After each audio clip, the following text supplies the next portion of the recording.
Welcome to Cuadros' Corner. This is the podcast that brings you the stories of the people behind the spaces. From real estate to hospitality, we uncover the passion, challenges, and triumphs of those who bring spaces to life, whether they're building, hosting, designing, or simply making their mark in unique ways. Real people, real stories, real spaces. This is where their journey meets yours. Check out the podcast description to connect with guests through their links, and thank you for listening to Cuadros' Corner. Don't forget to subscribe, share, and comment.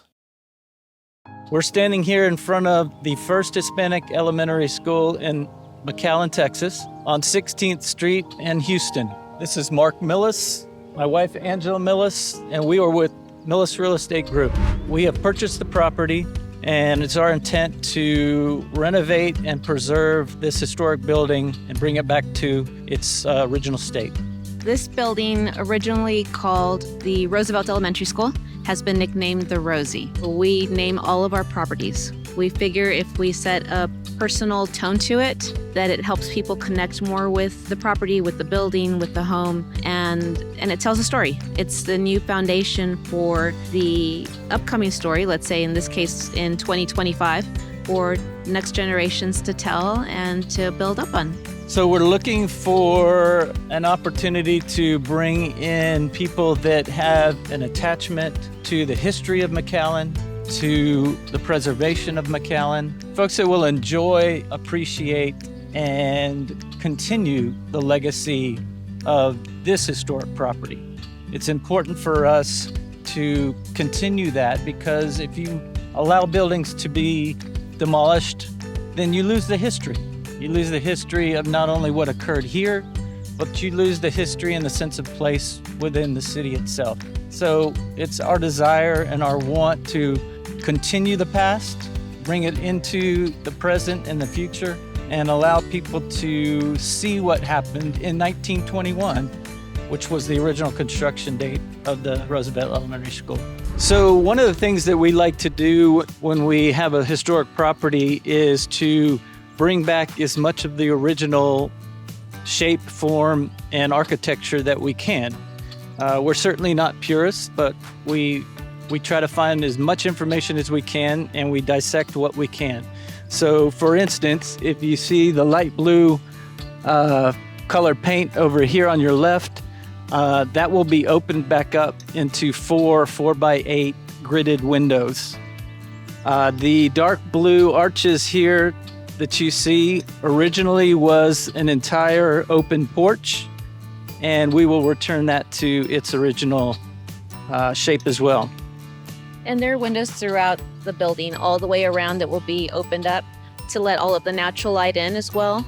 So that will truly change the look of the building at the moment, because right now it's very enclosed, smaller windows. In this case, when you have grand windows, it's going to be a little more inviting for people. And some of the fun things about these historical properties is you never really know what you're going to find. For instance, this is a bench that some of the students back in 2002 constructed, all individual tiles that I assume that they had painted and created themselves. And it's just a nice feature at the main entryway to the building.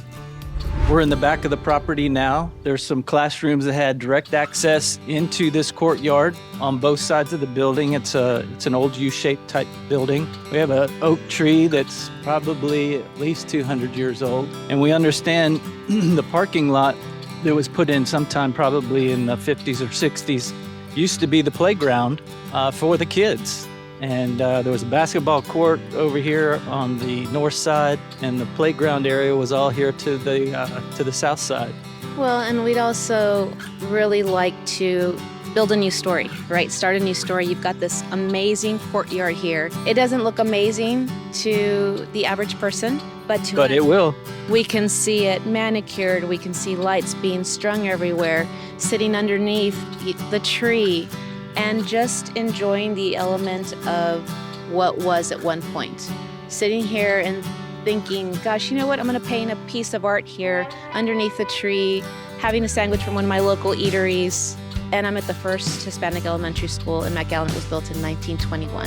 How cool of a story would that be to tell your children and your grandchildren, and so on and so on? So it'll be gorgeous. And my question is, can you envision yourself and your business building that new memory, telling that new story of our city underneath the tree? So if your vision feels like it belongs here with us at the Rosie, please reach out. We'd love to have a conversation. Thanks for hanging out with us at the Rosie today, guys. We'll see you on the next episode.